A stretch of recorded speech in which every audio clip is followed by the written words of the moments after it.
Welcome back to the Summit. I'm Beth Genly, your host, and I'm excited today to be talking with Demir and Carey Bentley, who are productivity coaches and run the Lifehack Bootcamp. Welcome, both of you. Hey, thanks for having us, Beth. Thanks so much. Excited. Yeah, all right. So how did you become productivity coaches, especially as a couple? That sounds super cool. Tell me all about it.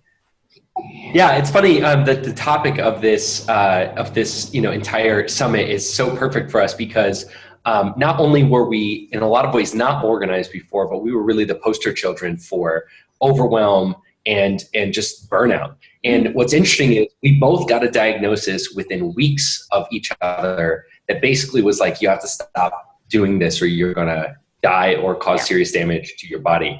And so it was really interesting. Like, a lot of people have had that where one person in the couple gets that diagnosis, so they both got to slow down, or they both get it, but they get it, years apart. But ours literally came, a week, within weeks apart, just that you have to stop doing this. Scary. And it's super scary. And just for some perspective, I mean, we definitely weren't trained productivity coaches at that time or in any part of our lives. What happened was Demir was working on Wall Street in finance. So I'm sure a lot of you guys out there have done that whole thing. And I was working as an executive in brand management, managing billion-dollar brands and working more of the corporate 9-to-5 lifestyle. And so literally our doctors sat us down and were like, listen, you're shaving years off your life by leading this kind of lifestyle and spending your time the way you're spending it.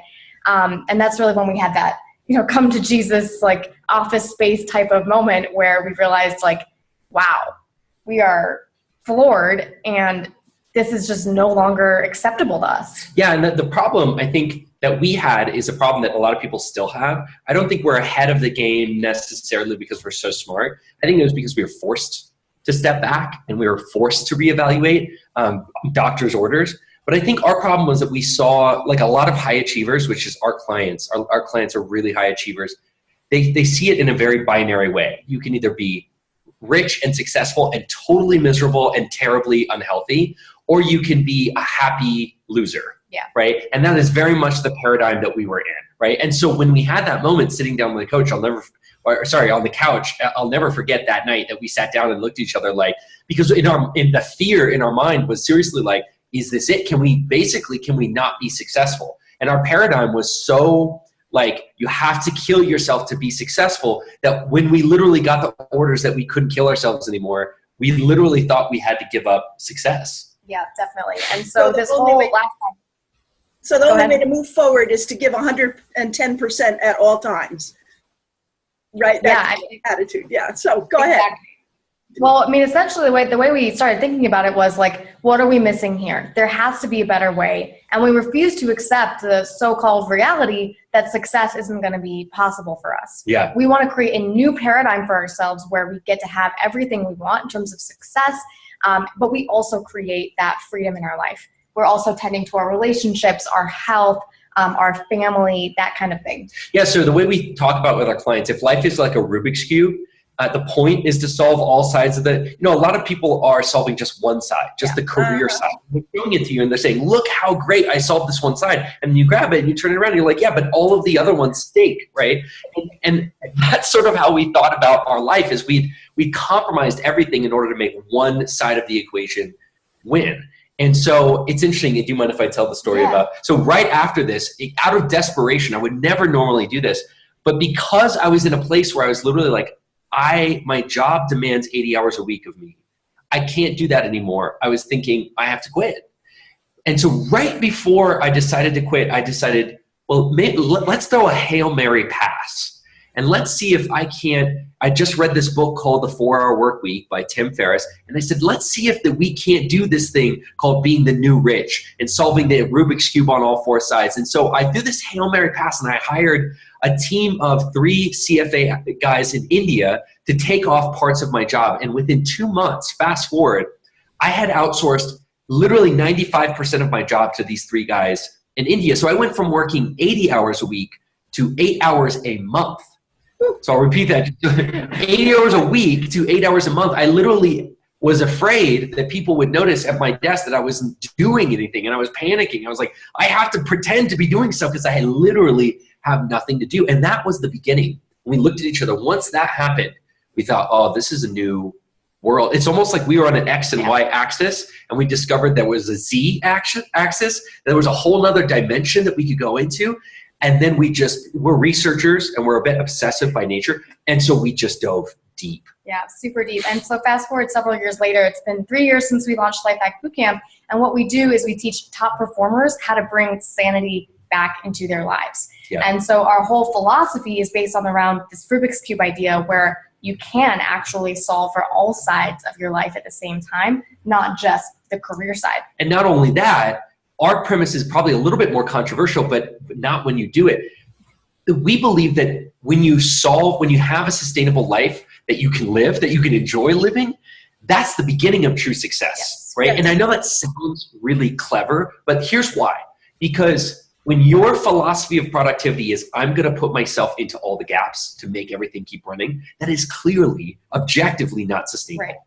Right? That clearly can only go so far. So once you reject that, once you say that isn't sustainable, I won't have massive success based on that, I won't have a great life based on that, then there's only one other conclusion, which is that I need to get other people, other systems, other technologies doing the work on my behalf and magnifying. And just as an example of that, for the last 2 years, Demir and I have actually been traveling the world.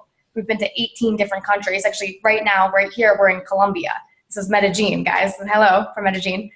So during that time, we've doubled and then even doubled again the size of our business while traveling the entire world. And so that's a great illustration of Demir's point that actually like you can have both at the same time, success and lifestyle freedom. Yeah, and I'm sorry, we're taking up so much airtime here, but we're just like obsessive about this. You know, the way that I think about it, and again, I like to boil it down in simple terms because I'm like sort of a simple guy. Like, I feel like it's so simple when you just understand that if you're hating your life, you're never going to win against somebody who's loving their life. The person who's loving their life over a year, over 5 years, over 10 years is always going to win because it's sustainable. Like they're waking up every day and saying, love it, right? But when you're waking up every day and saying, oh my God, just let me get through this day. Like it's just a matter of time before burnout hits you. Mm-hmm. Well, I think if you are waking up that way, burnout has hit you. That is one of the definitions of burnout, I think. So one of the transformations that you've told us about is getting some of these systems in place and hiring some people to do some of the work. What other kinds of changes did you have to make or did you find yourself enjoying making as you switched over to this new paradigm? Well, I'll share the biggest thing really, the sort of the starting step was realizing that we needed to be the center of our lives. And so to unpack that a little bit, before it used to be like, we were yes men. We would tell everybody to commit to them, so that whatever, we would get more career success so that they would like us, so that they would approve of us, whatever that was. So when we flipped it and we were like, wait a second, what works for us? What works for our relationship? How can we be the center of our life and have things like our business actually serve us rather than the other way around? That was really the first step. Absolutely. Absolutely. And it's funny. Have you ever seen those YouTube videos where those kids and like people are solving Rubik's Cubes at like in 26 seconds and it looks like they're literally flying? They're not actually solving it. They're using patterns, right? So they're trained by a coach to use shortcuts because nobody could literally solve a Rubik's Cube that fast. What they're doing is instead of solving it individually, they're applying pattern logic and templates. And so what we think about ourselves is very much that analogy holds into productivity. We've gone out there and become students of incredible sort of patterns or life hacks, we call them. And whether that life hack applies to, say, meal prep, because a lot of people think, I'm going to save 7 hours at my work, and we can show you how to save 7 hours at home by doing meal prep, right? So that's a life hack, is like, how do you make meal prep healthy and tasty, right? So that's one of them. But there's other life hacks, like how do you manage your time with excellence, and how do you program your personal time to get the biggest results as a family man, as a family woman, not just programming your business time. And so again, it's just, we're aggregators of these life hacks, these patterns that allow people to just blaze through something that would have taken them maybe 5 or 10 years to sort of do themselves. We like to just accelerate that so they can get that done in 60 days. That sounds really awesome. I hope I'm not throwing you a curve here, but a lot of the people who are watching this are service people. In other words, I was a nurse midwife when I burned out. Many of the people watching this are teachers at various levels of education. Many people are in service organizations, nonprofit service organizations, where the productivity that they have is face-to-face time with people in need. So can you speak to that a little bit?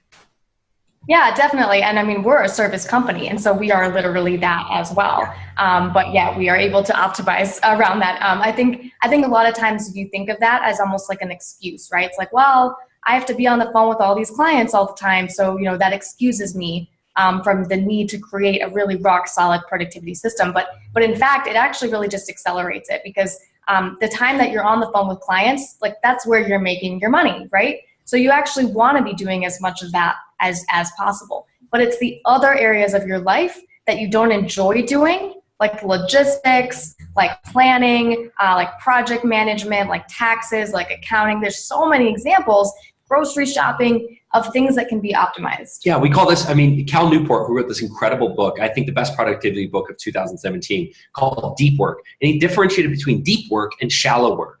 Deep work being the work that really moves you forward, that gets you paid, that gets you promoted, that gets you respected, that gets you recognized by your family and friends, like the big stuff, right? And the problem is there's a giant proportion of shallow work. And the problem with shallow work is not that you can't ignore it. It's not like you can just not do your taxes, right? There's consequences for not doing your taxes. There's consequences for not answering your email. And so you have to do shallow work. The problem is shallow work is swallowing all of the space that you could do with that deep work, that you could be moving your life forward. And so with service workers especially, we find this mentality where you're so deep in that mentality of like, well, my face time is my value, that a lot of times you're not willing to beat up that assumption and say, okay, I actually need to attack these assumptions, right? Let me give you a quick example. We had somebody who was on the phone all the time with her clients and her basically like stakeholders. And, I had her track her time, and I said, well, what are these calls all about?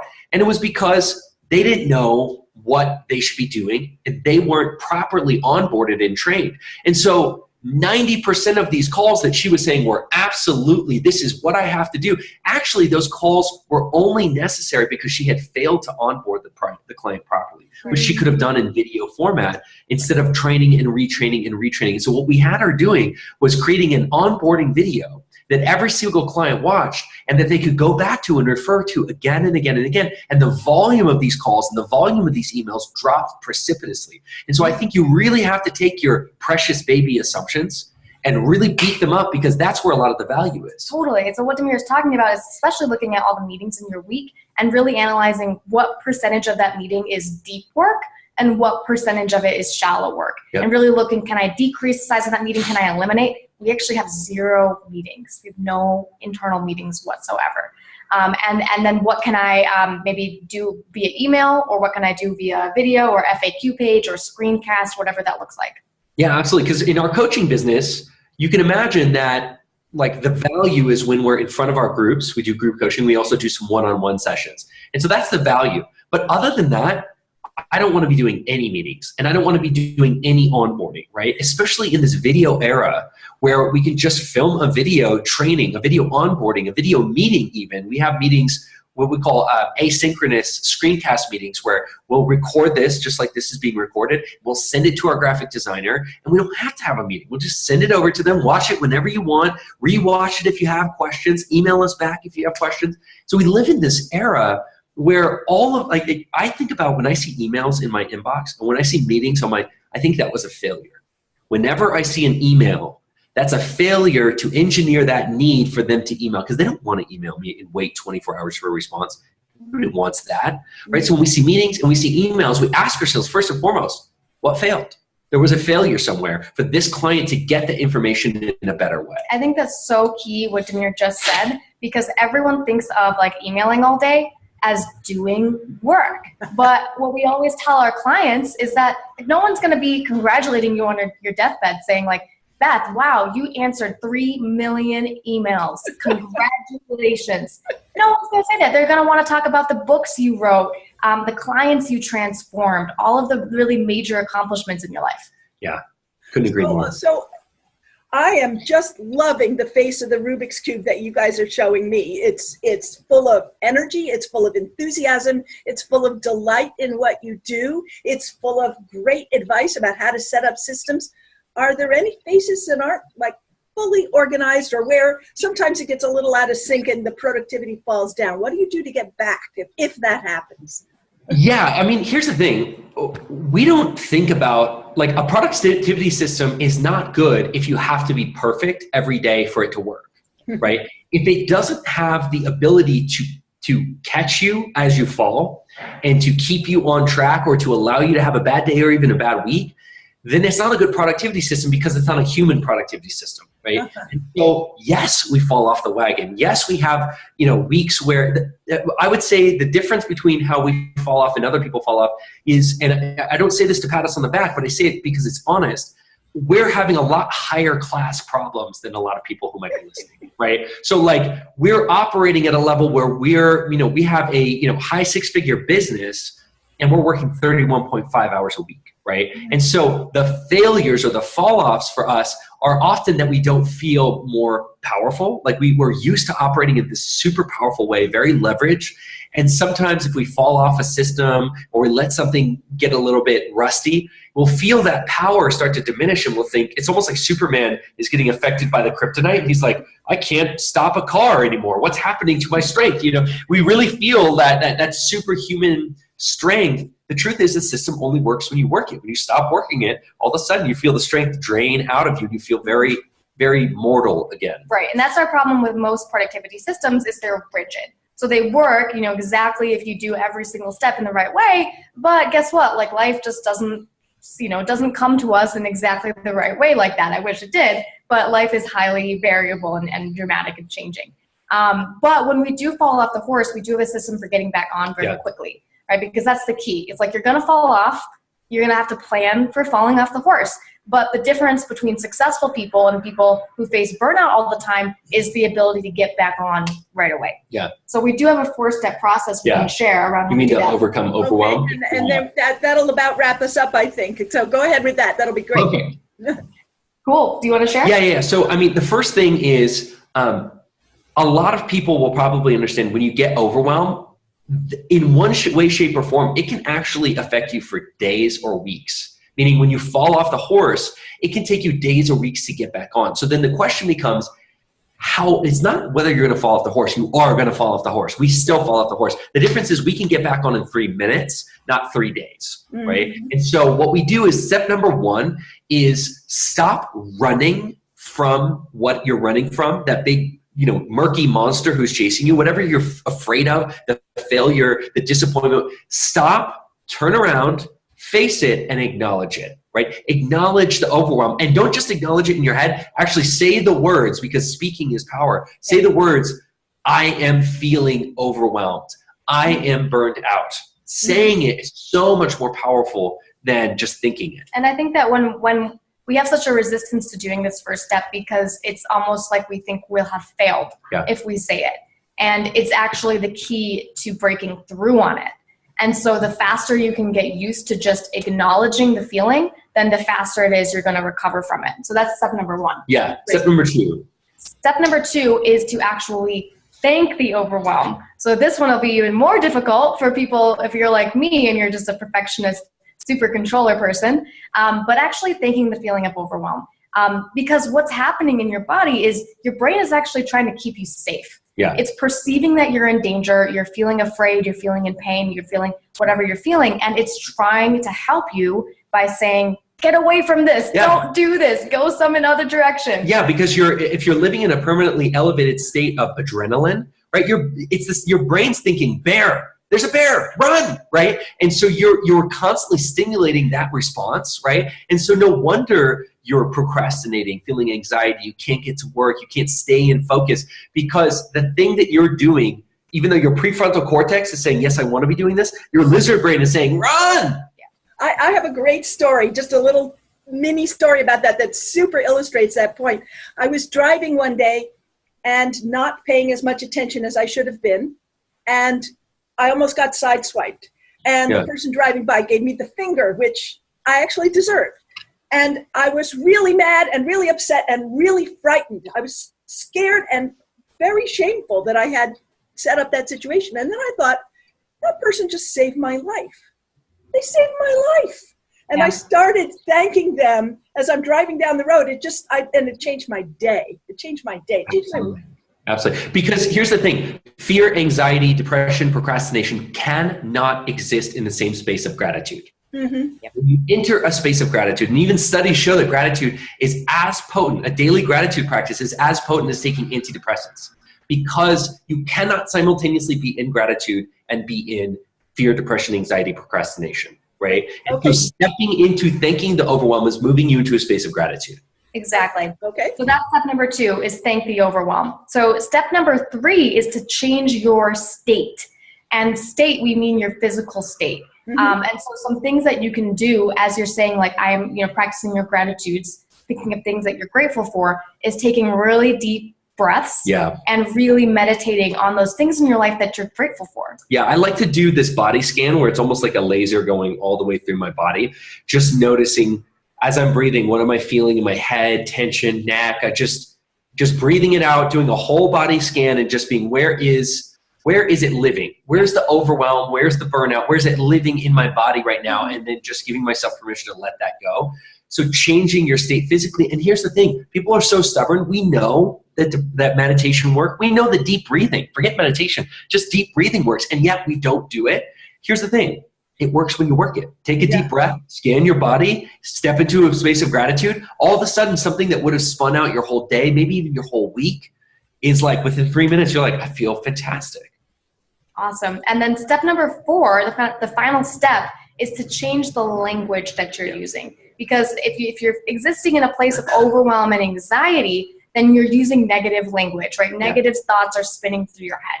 And so you want to replace that language with more positive thoughts that are actually true statements. So things like, I am enough. I am a highly accomplished individual. What are some of yours? I have everything that I need to massively crush this day, right? Like I have all the resources, all the talent that I need. Here's the thing that's funny. People say, I don't believe in hypnotherapy. I don't believe in hypnosis. And that's fine and everything, except there's so much evidence that we're hypnotizing ourselves every single day. I'm a master procrastinator. I'm never on time. I can't do math. I don't write well. We're always sending ourselves these negative signals every day. So in order to meet that constant, what would you call it? Like a tide. There's a high tide of negativity running in your brain. You need to use language that meets that and exceeds it. So you can't just say, if your brain is saying you suck, you're terrible, you're not good enough, right? You can't just say, well, I guess I'm okay. It won't overcome and match and exceed the tide of negativity. So when you use language with yourself, as silly as it feels, you need to go to level 10. You need to go to level 100 with your language to overcome that negativity. And think of one thing that helps me sort of do this is thinking about if I was saying it to a child version of myself. Because you would never use that negative derogatory language when you're speaking to a child. And it really helps put you in that place of recognizing and that perspective of what is working for you right now and the strengths and gifts that you do have. Yeah, so just to recap those really quick, 4 steps to getting back on the horse in 3 minutes rather than 3 days, right? To overcoming overwhelm. Step 1, acknowledge the feeling of overwhelm. Don't run away from it. Step 2, thank it, right? Thank your body for trying to protect you, right? Step 3, change your state, right? Do that breathing and change your state. And then step 4, use hugely, massively positive language to assert yourself and to support yourself. Well, I'm hugely, massively inspired. I appreciate it so much. This has been really fun. Can you tell us really quickly about what you're offering as an opt-in for our viewers? Yes, definitely. So we have a really cool opt-in today, guys. We actually have book summaries recorded for you of the top most fundamental time management books. Because if you're out there and you're overwhelmed, I guarantee you aren't probably absorbing the information and the knowledge that you need to stay on top of that. And so we've gone ahead and done that for you. So we've recorded these video book summaries with takeaways and actually also action steps based on years of working the practices that are inside of these books. And we're just giving them away to you guys for free. Yeah, absolutely. This is a huge life hack because we've gone out there and read like hundreds of books. And so to bring it down to this compressed list is something that really sort of shows you that, hey, these people who are coaches, they're basically condensing this list down and saying, these are the ones that you absolutely have to read, or at least read a summary of them. Yeah, awesome. That is really beautiful. Carey and Demir, thank you so much for your time, for your inspiration, and for your 4 steps. Appreciate it so much. Thanks, Beth. Thank you.